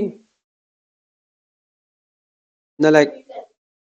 तो रिवैल्यूएशन अकाउंट डेबिट, देख रहे हो आप अपने हालात देख रहे हो, to outstanding electricity bill, outstanding electricity bill, आई बात समझ, तो वहां पे ध्यान रखना है। नेक्स्ट आ जाओ। There are being a claim against the firm for damages, the liability to the extent of 8,000 will be created, again unrecorded liability, कुछ क्लेम फॉर डैमेजेस हमने पे करना है, तो इसकी एंट्री क्या होगी, revaluation account debit to outstanding for claims या outstanding for damages, ऐसे बोलो। कितना अमाउंट है, 8,000। फिर दोबारा एक वर्ड है अनअकाउंटेड, मतलब unrecorded, commission, accrued, accrued, accrued, या फिर वर्ड आएगा रिसीवेबल, अनअकाउंटेड कमीशन या अक्रूड रिसीवेबल, ये कुछ भी वर्ड आ सकता है, अक्रूड आ सकता है या फिर क्या आ सकता है, रिसीवेबल, दोनों में से एक आएगा word. 10,000 is to be accounted, is to be accounted, कह रहा है उसको अकाउंट करो, बताओ मुझे क्या एंट्री होगी इसकी। हाँ जी, कह रही अक्रूड इनकम टू रिवैल्यूएशन,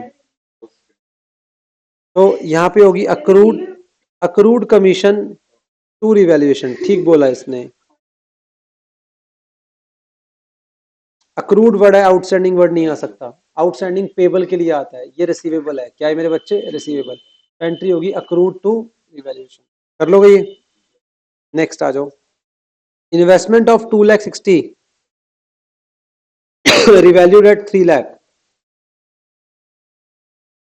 2,60,000 की इन्वेस्टमेंट कितने की होगी मेरे बच्चे, 3,00,000, और पार्टनर ये इन्वेस्टमेंट ले गया एट दिस वैल्यू, 2,00,000 की इन्वेस्टमेंट 3,00,000 की होगी, तो फर्स्ट एंट्री क्या होगी जल्दी बताओ,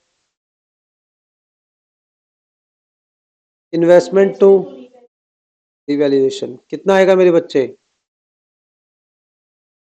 40,000, 40,000।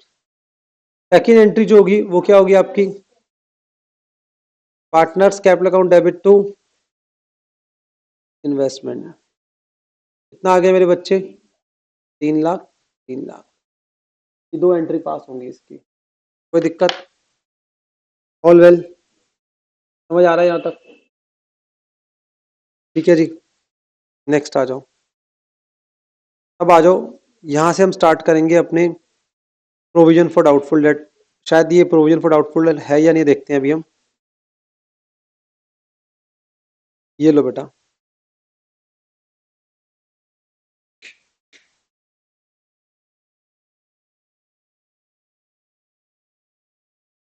नेक्स्ट आ जाओ। BR of 14,000 discounted with the bank was dishonoured, यार एक BR है, डिसऑनर हो गया, इधर देखो BR क्या हो गया, डिसऑनर, एंट्री क्या होती है इसकी, डिसऑनर की एंट्री क्या है आपकी, वो डिस्काउंटेड BR डिसऑनर हुआ, तो एंट्री होगी डेटर्स, ध्यान रखना क्या एंट्री होगी, debtors to BR, debtors to bank, sorry, debtor to bank, और अमाउंट आएगा 14,000, अमाउंट आएगा 14,000, पहले मुझे बताओ कोई दिक्कत, एंट्री होगी डेटर्स टू बैंक, एंट्री क्या होगी, डेटर्स टू बैंक, और अमाउंट आएगा 14,000 एंड 14,000, ऑल वेल, ठीक है जी। अब उसके बाद बोला हुआ है provision for this doubtful debt 10%, अब क्वेश्चन में से फॉर एग्जांपल आपके पास डेटर्स गिवन है 56,000, कितने गिवन है, 56, अब एक नॉर्मल बच्चा होगा तो क्या करेगा वो एंट्री पास करेगा 56,000 का 10%, नहीं, पहला तो पॉइंट ये वाला जो पॉइंट था ये रिवैल्यूएशन में आया ही नहीं, ये आ गया डेटर्स टू, ये आपका 14, अब यहाँ पे हम एंट्री क्या पास करेंगे, सुनो मेरी बात, ठीक है, एंट्री पास करेंगे यहाँ पर, दैट इज डेटर हो गए हमारे कितने, 56, प्लस इसमें ऐड कर दो 14, कितना हो गया ये 70, क्योंकि डेटर्स इंक्रीज हो गए इससे, अब उसका 10% बनाना पड़ेगा प्रोविजन, वो कितना आएगा 7,000। और प्रोविजन की एंट्री क्या होगी यहाँ पे, रिवैल्यूएशन टू प्रोविजन, क्या होगी, रिवैल्यूएशन टू प्रोविजन। इसका मतलब ऊपर वाला जो एडजस्टमेंट थी उसका लिंक था नीचे वाली एडजस्टमेंट से, तो ऊपर वाली एडजस्टमेंट को लिंक करना है नीचे से, फिर जाके आपको एंट्री पास करनी है। पहले बताओ समझ आया, पक्का? चलो जी, नेक्स्ट आ जाओ। वन ऑफ द क्रेडिटर्स, ठीक है, वन ऑफ द क्रेडिटर्स कितने के हैं वो, 10,000 के, is due to the partner, it will be adjusted against his capital. कह रहे क्रेडिटर है 10,000, ठीक है, is due to the partner, partner होगा डी, उसको ड्यू करता है ये, और उसकी कैपिटल अकाउंट से हमें एडजस्ट करना है। उसका मतलब हम उस क्रेडिटर्स को पेमेंट नहीं करेंगे, पेमेंट कौन करेगा, पार्टनर। क्रेडिटर कौन करेगा, पार्टनर। एंट्री होगी simple, creditors to D's capital. कोई प्रॉफिट लॉस नहीं हुआ हमें, हमने क्रेडिटर को हटा दिया और कहाँ डाल दिया, पार्टनर्स कैपिटल, कहाँ डाल दिया, पार्टनर। इसका सेम कॉन्सेप्ट ये भी हो सकता है, ऐसा भी कुछ हो सकता है क्वेश्चन के अंदर, कि एक क्रेडिटर था डी, अब वो बन गया हमारा पार्टनर। क्या बन गया हमारा, पार्टनर। और जो भी उसको हमने देना था, हमने क्या बना दिया उसको, कैपिटल। क्या बना दिया उसको, कैपिटल। ऐसे कुछ आएगा क्वेश्चन के अंदर। हाँ वो तो इसी की बात कर रहे हैं ना, यही है, बस थोड़ा सिंपल लैंग्वेज है। Expenses debit in profit and loss include 2,000 paid for partners personal expense. कह रहे जो एक्सपेंसेस हमने दिए थे, ठीक है, जो हमने प्रॉफिट लॉस में डाल दिए, वो पार्टनर्स के पर्सनल एक्सपेंस हैं। क्या, पार्टनर के पर्सनल एक्सपेंस। तो पर्सनल एक्सपेंस का मतलब क्या हो गया, ड्राइंग्स। मतलब क्या हो गया, ड्राइंग्स। पहले मुझे बताओ कोई दिक्कत, आर यू श्योर? ठीक है, तो ड्राइंग्स के अंदर इन्होंने क्या बोला आपको, ध्यान रखना। Expenses debit in the profit and loss include 2,000 paid for partners personal expense. तो इसका मतलब हमने गलती से प्रॉफिट लॉस में डाल दिया और वो पार्टनर की ड्राइंग्स थी। क्या थी, पार्टनर की ड्राइंग्स। तो सबसे पहले partners capital account debit, drawings थी इसलिए, और टू रिवैल्यूएशन। क्या मानेंगे, टू रिवैल्यूएशन। ये एक एक्सपेंस था जो हमने एक्सपेंस को हटा के ड्राइंग्स बनाया है। जब एक्सपेंस को हटाएंगे तो प्रॉफिट इंक्रीज होगा। क्या होगा, प्रॉफिट इंक्रीज, तो रिवैल्यूएशन में जाएगा वो, आ जाएगा वो रिवैल्यूएशन। भी अच्छा पॉइंट है ये वाला भी, ध्यान देना। Partners capital account debit to revaluation. आगे बढ़े, समझ आ गया यहाँ तक? नेक्स्ट देखो बेटा, नेक्स्ट देखो जल्दी से। अ debtor whose dues of 14,000 were written off। ये रिटर्न ऑफ का मतलब, ये रिटर्न ऑफ वाला रिटर्न ऑफ नहीं है, गलत आ गया ये रिटर्न ऑफ है।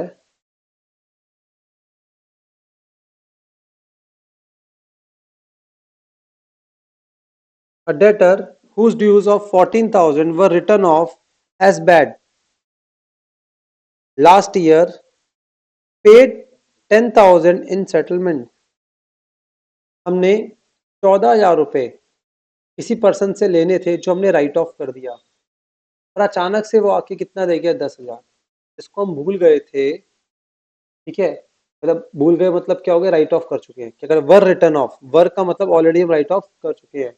Now that person has given us 10,000, वो हमारा प्रॉफिट है। क्या हमारा प्रॉफिट, बैंक अकाउंट डेबिट या फिर बैंक टू रिवैल्यूएशन। और अमाउंट कितना आएगा, अमाउंट कितना है, बैंक टू रिवैल्यूएशन कितना अमाउंट है बेटा, हाँ जी कितना है, 10,000 ही आएगा। कितनी अच्छी बच्ची है ये, बेकार में मैंने कंप्लेन कर दी। कंप्लेन उसकी करनी चाहिए थी मुझे, मैंने, तुम बिल्कुल रिप्लाई नहीं कर रही हो आजकल। नंबर देना आज, चलो आओ, चलो आ जाओ आ जाओ आ जाओ आ जाओ। बैड डेप्स ऑफ 10,000, बैड डेप्ट क्या है, 10,000। No provision in the question. अब सुनो मेरी बात, एक बैड डेप्स हो गए, क्वेश्चन में गिवन है, ठीक है, और उसके अगेंस्ट कोई प्रोविजन नहीं है। अगर आप रिवैल्यूएशन अकाउंट डायरेक्टली बनाते हो आप ध्यान नहीं देते हो, बट अगर आप रिवैल्यूएशन अकाउंट डायरेक्टली नहीं बना रहे हो तो पता है एंट्री क्या होती है, बैड डेप्स ऑफ 10,000 की। इधर देखो आप कैसे एंट्री पास करनी है। फर्स्ट एंट्री होगी बैड डेप्स टू डेटर्स, कितना होगा अमाउंट, 10,000, कितना होगा 10। और फिर उसके बाद एंट्री होगी क्या, that is revaluation to bad debts, revaluation to bad debts. दो एंट्री पास करोगे आप। रिवैल्यूएशन टू डेट डेब्ट। अगर टेक्निकली देखोगे तो दो एंट्री पास होगी, शॉर्टकट मारना है तो रिवैल्यूएशन टू डेटर कर देना, रिवैल्यूएशन टू डेटर्स। बट ये एंट्री होगी जर्नल एंट्री में, जब ऐसी एंट्री पास करोगे तो इस तरीके से पास करोगे तो बेटर ऑप्शन है। नेक्स्ट आ जाओ। डेटर्स कितने? 50,000। प्रोविजन कितना है बेटा आपका? 6,000। अब क्या लिखा हुआ है? ऑल डेटर्स आर गुड, सारे डेटर बहुत अच्छे हैं, तो इसका मतलब इस प्रोविजन की कोई रिक्वायरमेंट नहीं है, तो प्रोविजन को रिवर्स करेंगे, मतलब वो रिजर्व जो यूज ही नहीं हुआ। तो डायरेक्टली वैसे तो रिजर्व कहाँ जाते? पार्टनर्स का, ये वाला रिजर्व कहाँ जाएगा? रिवैल्यूएशन में। कहाँ जाएगा? तो एंट्री क्या पास करेंगे इसकी? प्रोविजन फॉर, एंट्री करो, provision for doubtful debt to revaluation. कितना अमाउंट आएगा? 6,000। कोई दिक्कत? पक्का?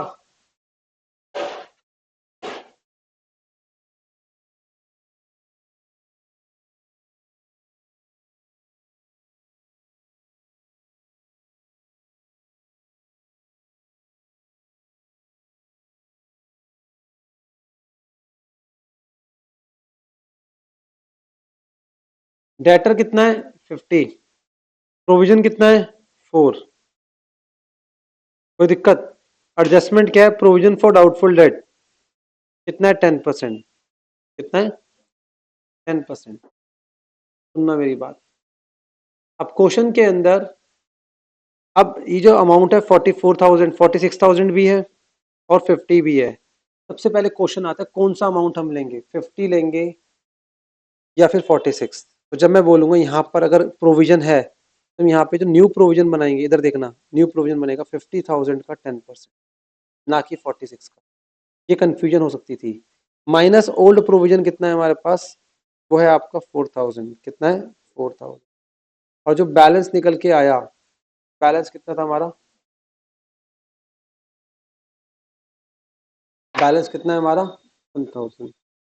पहले मुझे बताओ, कोई दिक्कत? Any doubts?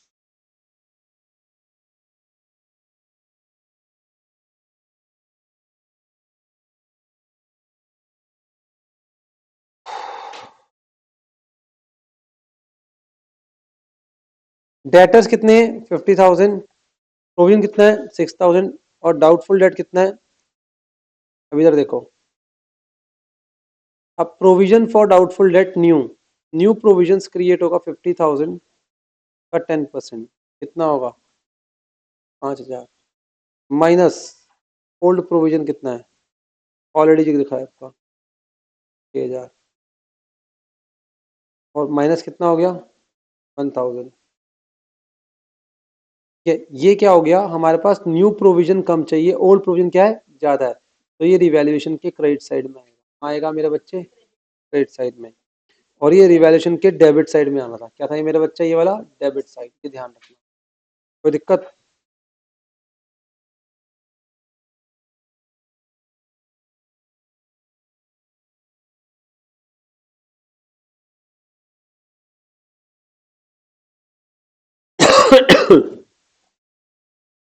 ट्वेंटी और 10? 30,000। कितना होता है मेरे बच्चे?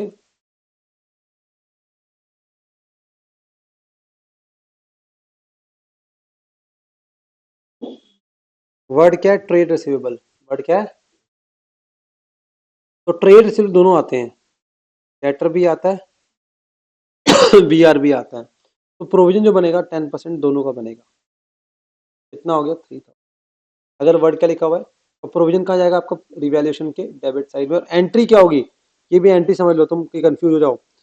इधर देखो आप, यहाँ एंट्री होगी provision, sorry, revaluation account debit to provision for doubtful debt. कितना आ गया? 3,000।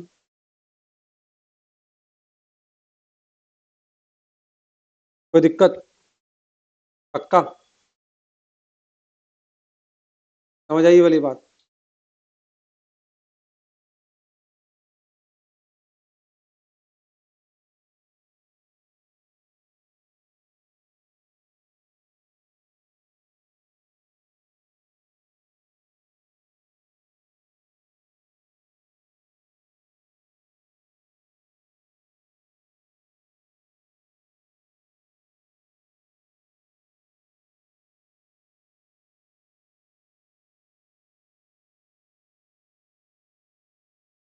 इधर देखो आप, प्रोविजन कितना है, 6000 का है, और provision for doubtful debt increase to कितना हो गया, 7000। बात समझ आई? ये जो प्रोविजन है 6 का है, और ये कितना हो गया, इंक्रीज होकर 7 का हो गया, इंक्रीज टू, तो कितना और इंक्रीज हुआ, 1000। तो ये लॉस है, क्या है मेरे बच्चे, ये लॉस। इसकी एंट्री क्या होगी अगर कोई पूछेगा मुझसे, evaluation account debit to provision for, कितना आ गया, कोई दिक्कत?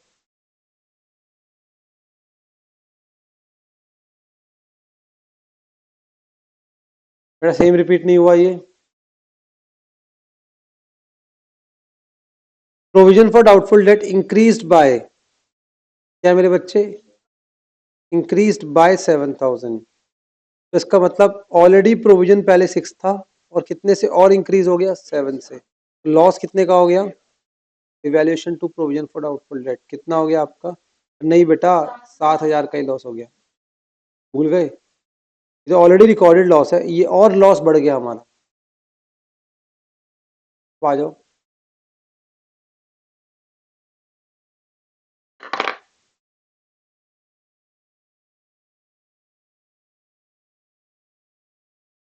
दो मिनट रुक बेटा, नेक्स्ट आ जाओ।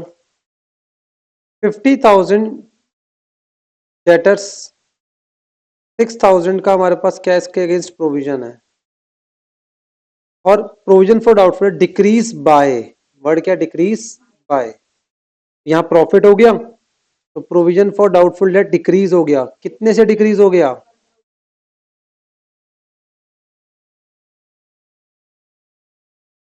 आई बात समझ, डिक्रीज टू 1000, 6000 से गिर के कितना हो गया, 1000, तो लॉस कितने का हो गया, सॉरी लॉस कह रहा हूँ, प्रॉफिट, क्या हो गया मेरे बच्चे यहाँ पर, प्रॉफिट, ये प्रॉफिट हो गया, अगर प्रोविजन कम हो रहा है तो प्रॉफिट है। तो यहाँ पे कितना अमाउंट कितना आएगा बेटा, provision for doubtful debt to revaluation कितना आ गया, 5000।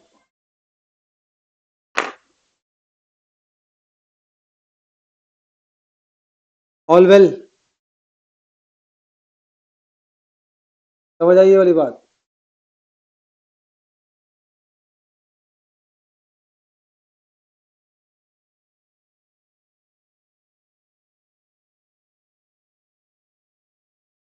बैड डेब्ट्स कितने हैं आपके,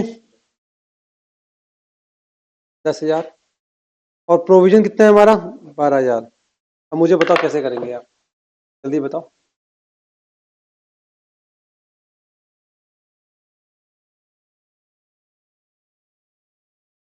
इधर सुनो मेरी बात, इधर सुन लो, अब ढंग से सुन लो।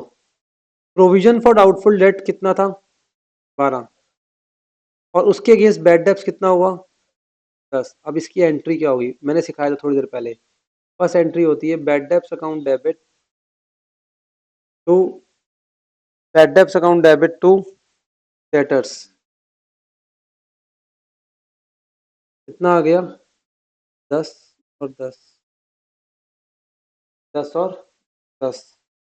उसके बाद नेक्स्ट एंट्री क्या होती है आपकी, that is bad debts account debit to provision for doubtful debt, कितना आ गया, 10 और 10। क्योंकि जब ऑलरेडी मेरे पास प्रोविजन है, प्रोविजन किस चीज के लिए होता है, बैड डेब्ट्स के लिए। अब जब बैड डेब्ट्स हुआ तो बैड डेब्ट्स कहाँ से एडजस्ट होगा, अपने प्रोविजन में से। पहला पॉइंट तो ये समझो आप, बैड डेब्ट्स कहाँ से एडजस्ट होगा, अपने प्रोविजन से। ये बात समझ आई, point to be noted. Second point उन्होंने क्या बोला आपको यहाँ पर, सेकंड पॉइंट क्या बोला कि अभी भी प्रोविजन के अंदर कितना पैसा पड़ा हुआ है, 2000। अब तुम सोचोगे सर पार्टनर्स को डिस्ट्रीब्यूट करेंगे, नहीं, ये वाला प्रोविजन पार्टनर्स को डिस्ट्रीब्यूट नहीं होता। रीजन क्या होता है कि फ्यूचर में ये प्रोविजन और चाहिए होता है हमें, ठीक है, और बैड डेब्ट्स होंगे और चाहिए होगा। तो अब न्यू बैलेंस शीट में डेटर्स आएंगे 60, और वहां लिखोगे minus provision for doubt, debtor 60 नहीं आएंगे, 60 50 आएंगे, कितने आएंगे, 50। और प्रोविजन फॉर डाउटफुल डेट कितना लिखोगे? 2000। कितना लिखोगे? हालांकि वो बनानी नहीं है बैलेंस शीट हमें, पर आपको पता होना चाहिए। यहाँ पे रिवैल्यूएशन का कोई रोल ही नहीं था, रिवैल्यूएशन का कोई रोल नहीं था। ये बात समझ आई? पक्का बताओ, समझ आई ये वाली बात? नेक्स्ट आ जाओ। डेटर्स, डेटर्स कितने हैं मेरे बच्चों यहाँ पर? 60,000। प्रोविजन फॉर डाउटफुल डेट उसके अगेंस्ट कितना है? 12,000। और बैड डेब्ट्स कितने हैं? 14,000। अब देखना यहाँ पर, यहाँ रिवर्स हो गया, ध्यान दो। सबसे पहले बैड डेब्ट्स रिकॉर्ड करेंगे। बैड डेब्ट्स टू डेटर्स कितने आ गए? 14,000। अब उसके अगेंस्ट में प्रोविजन कितना है हमारे पास? प्रोविजन फॉर डाउटफुल डेट कितना प्रोविजन है? 12। और बैड डेब्ट्स कितने हो गए हमारे पास? 14 क्या हो गए? इसका मतलब अभी तो प्रोविजन कम पड़ गया, बाकी रिमेनिंग कहां से मांगोगे? रिवैल्यूएशन। कोई बात आ गई? हासिल हो गई रिवैल्यूएशन। और सुनो, इस पूरी एडजस्टमेंट को जब हम यहाँ पे लेके आएंगे रिवैल्यूएशन अकाउंट में, ध्यान रखना, रिवैल्यूएशन अकाउंट में टू सिर्फ आएगा। बैड डेब्ट्स कितने आएंगे? 2,000 रुपए। कितने आएंगे? 2,000। 10,000 नहीं आएंगे, सॉरी 14,000 नहीं आएंगे ना, 12,000 आएंगे। सिर्फ कहेंगे 2,000। ये 14 में से 12 का तो प्रोविजन पड़ा था ना, उसी को यूज कर लिया। बाकी कितना बचा आपका? आप बहुत लाइटली मत लेना इस चीज को, वहां पे गड़बड़ हो जाएगी, ब्लंडर, पता भी नहीं चलेगा आपको क्या प्रॉब्लम हुई है। तो ढंग से सुनना मेरी बातों को, ये अभी कुछ इंपॉर्टेंट पॉइंट चल रहे हैं। अब आओ, मेरे पास बैड डेब्ट्स कितने हुए? 10। प्रोविजन कितना है मेरा? 12। न्यू प्रोविजन कितना चाहिए? 10% ऑफ डेटर्स। अब सुनो मेरी बात, ध्यान देना। बैड डेब्ट्स टू डेटर्स, पहले तो बैड डेब्ट्स कितने हो गए? 10। कोई दिक्कत नहीं है। अब डेटर्स देखो, डेटर्स डेटर्स कितने थे पुराने वाले? 60। डेटर में से लेस करेंगे बैड डेब्ट्स, कितने हो गए? 10। फ्यूचर के बैड बैलेंस डेटर्स कितने रह गए हमारे पास? 50। माइनस न्यू प्रोविजन, कितना बनेगा? न्यू प्रोविजन बनाना है अभी हमने 10%, कितना हो गया? 5,000। ये बात समझ आई? ये चीज आपने क्लास 11th में भी कर दी। बैड डेब्ट्स कितने हैं हमारे पास? 10। न्यू प्रोविजन कितना है हमारा? 5। अब सुनो, ध्यान से सुनना, ठीक है? अब यहाँ पे हमारे पास ओल्ड प्रोविजन कितना था, पहले ये बताओ। 12,000 था। 12 में से कितना मैंने यूज कर लिया? 10। कितना बच गया? 2। अब न्यू प्रोविजन कितना चाहिए? 3,000। कितना चाहिए? 3,000। तो रिवैल्यूएशन अकाउंट से भी कितना लेंगे हम? न्यू प्रोविजन कितना चाहिए? सब 5 चाहिए ना, सॉरी, कितना चाहिए? 5। तो रिवैल्यूएशन से कितना लेना पड़ेगा? और 3। एंट्री होगी revaluation to to provision for doubtful debt. आप समझो ये चीज, यहाँ पर यहाँ पर जो है यहाँ पर जो है बैड डेब्ट्स तो रिवैल्यूएशन में गए नहीं ना। बैड डेब्ट्स तो अपने प्रोविजन से लेस हो गए। कहां से हो गए? अपने प्रोविजन से। बाकी प्रोविजन बच गया। और बट यहाँ पे क्या है, न्यू प्रोविजन भी चाहिए 5,000। तो ऑलरेडी प्रोविजन कितना पड़ा है? 2। तो 3 और लेंगे रिवैल्यूएशन से। कितना लेंगे? 3 और लेंगे। ये वाली बात ध्यान रखनी है। देखो यहाँ पे न्यू प्रोविजन के बारे में कुछ नहीं था, सुनो, यहाँ न्यू प्रोविजन के बारे में कुछ था ही नहीं, ठीक है? ऊपर भी न्यू प्रोविजन के बारे में कुछ नहीं था। पर यहाँ पे बैड डेब्ट्स कम थे, प्रोविजन ज्यादा था। यहाँ पे क्या था? बैड डेब्ट्स कम है, प्रोविजन ज्यादा है। सॉरी, बैड डेब्ट ज्यादा, प्रोविजन क्या है? कम है। अब लास्ट पॉइंट, लास्ट सेकंड जो भी होगा वट एवर, देखते हैं। पहले यहाँ आ जाओ, इधर आ जाओ। 33। डेटर्स कितने हैं? 16,000। प्रोविजन कितना है? 8। बैड डेब्ट्स कितने हो गए? 1,100। पहले इधर देखो, प्रोविजन फॉर डाउटफुल डेट हमने बनाया सेम रेट से बनाना है। क्या बनाना है सर? सेम रेट कहाँ से लेकर आए सर? अब पहले बना था प्रोविजन हमारा 16,000 के ऊपर 800। तो ये कितना हो गया? 16,000 के ऊपर 800, 5%। कितना होता है मेरे बच्चे? ये 5% मैंने कैसे निकाला? 800 डिवाइडेड बाय 16,000 इंटू 100। कितना आ गया? ऑल वेल, कितना आ गया आपका?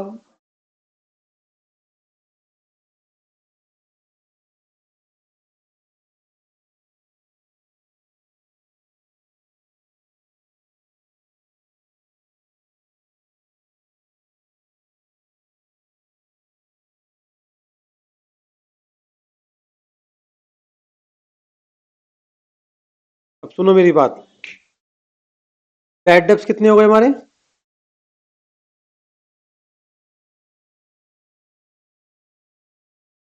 1100। इसके against provision for doubtful debt कितना था? 800। ये तो 1100 हुए। बाकी रिमेनिंग कहां से लोगे अब आप? कहां से लोगे आप रिवैल्यूएशन? न्यू प्रोविजन कैसे बनाएंगे यहां पर? सुन लो मेरी बात। 16,000 में से, नहीं 16,000 में से पहले बताओ बैड डेब्ट्स कितने हुए? 1100। बैलेंस कितना बच गया? 15,900। 15,900 होगा। 14,900। और उसका 5% लोगे। जो बैड डेब्ट्स होते हैं ना उसको लेस करते हैं। डेटर में से ये आएगा, सही बात कह रहे हैं, 745। कितना आएगा? 700। हेलो, इधर देखो, इधर देखो। हाँ। हम्म। सॉरी, 300 आएगा। अब आएगा यहाँ पर bad debts. No, bad debts आएगा 300। To provision for doubtful debt कितना आएगा आपका? 745 आएगा मेरे बच्चे, 745। मुझे बताओ, कोई दिक्कत? All well? ठीक है, तो ये चीज थी आप। अब रुको यार, कहाँ जा रहे हो?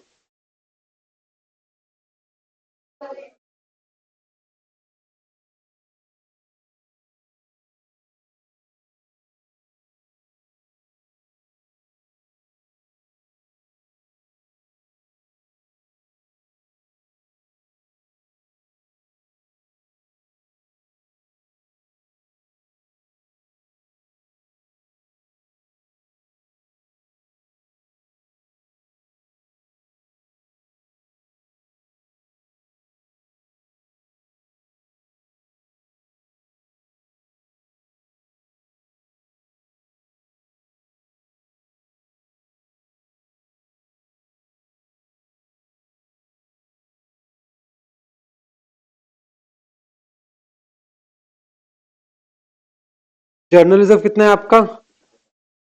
50,000। डेटर्स कितने हैं? प्रोविजन कितना है? अब कह रहे 10% of general reserve transfer to provision for doubtful. इसका 10% कितना हो गया? 5,000। ठीक है, 5,000 में अब प्लस हो जाएगा ये। तो न्यू प्रोविजन कितना हो गया? 1,32,000 माइनस 7,000। वो ठीक है, कोई दिक्कत नहीं है, पर एंट्री क्या होगी इसकी? एंट्री होगी general reserve account debit to provision for doubtful debt. पहला पॉइंट। सर अब कह रहे हैं क्या सर, इसका बना तो दिया हमने, क्या रिवैल्यूएशन पे इफेक्ट आएगा? नहीं, रिवैल्यूएशन पे कोई इफेक्ट नहीं आएगा इसका। इस 5,000 का आपने और प्रोविजन क्रिएट करा। But on the other hand, on the other hand, मैंने क्या बोला आपको? जो मेरा जनरल रिजर्व है, ठीक है, ये कम हो गया। अब कितना हो गया मेरे बच्चे? 50 माइनस 5 कितना हो गया? 45। तो पार्टनर्स कैपिटल अकाउंट में डिस्ट्रीब्यूट जो होगा वो क्या होगा? General reserve to old partners. कितना आएगा? 45। That's it. मैं तो सिर्फ जल्दी से रिवीजन करा रहा था। समझ आए कॉन्सेप्ट ये वाले? अभी भी तुम्हें बहुत, मैं सोच रहा हूँ अभी बिठा दूंगा तुम्हें दिक्कत करेगा ये। एक बार इसको ढंग से देखो।